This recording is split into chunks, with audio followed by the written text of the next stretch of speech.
To start with, the objective of the conference was to assess the progress that the members of the Commonwealth countries in Africa are making in terms of passing laws that deal with recovery of assets, especially in terms of retaining the asset that has been looted from the African continent and deposited in other jurisdictions. That was number one. Secondly, it was also to share experience and good practices from member countries as to the progress that they are making in terms of, one, enactment of asset recovery law, and two, also in terms of investigation that are making in their respective country, and also to look at the policies and systems that have been developed by respective countries in the line of fighting corruption in those respective countries.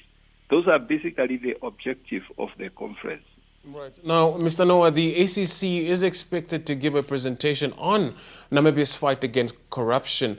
How would you rate the efforts by government and relevant stakeholders in fighting corruption? Because there is really a feeling in some sectors of society that Namibia's entities is only focusing on petty cases.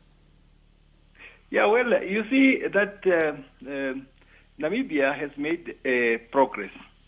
And when we are participating in this kind of forums, the other colleagues feel really that Namibia is making a great progress.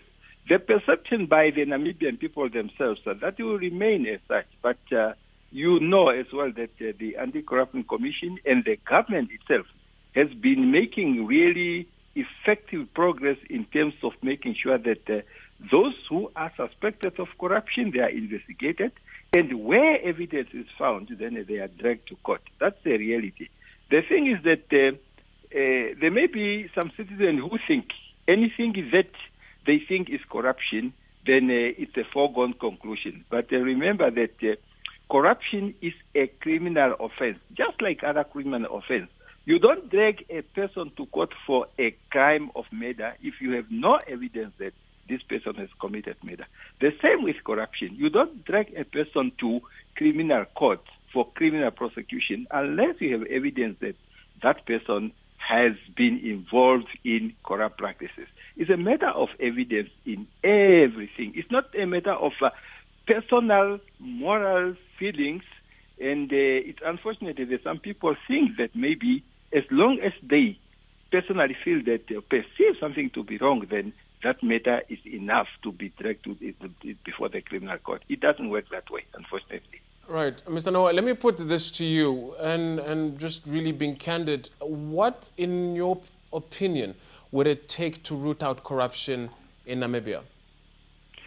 You see, in order to root out corruption in Namibia, it's a matter of collective effort. You know, fighting corruption is a matter of joint efforts by all sectors, by all individuals. You are talking about a broader phenomena which takes place at different levels and takes place through many different ways and means.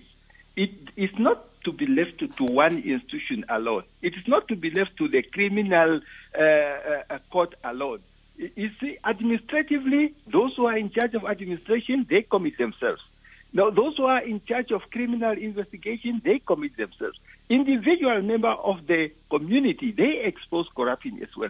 All people need to join forces together and confront corruption. That is how you can succeed in fighting corruption.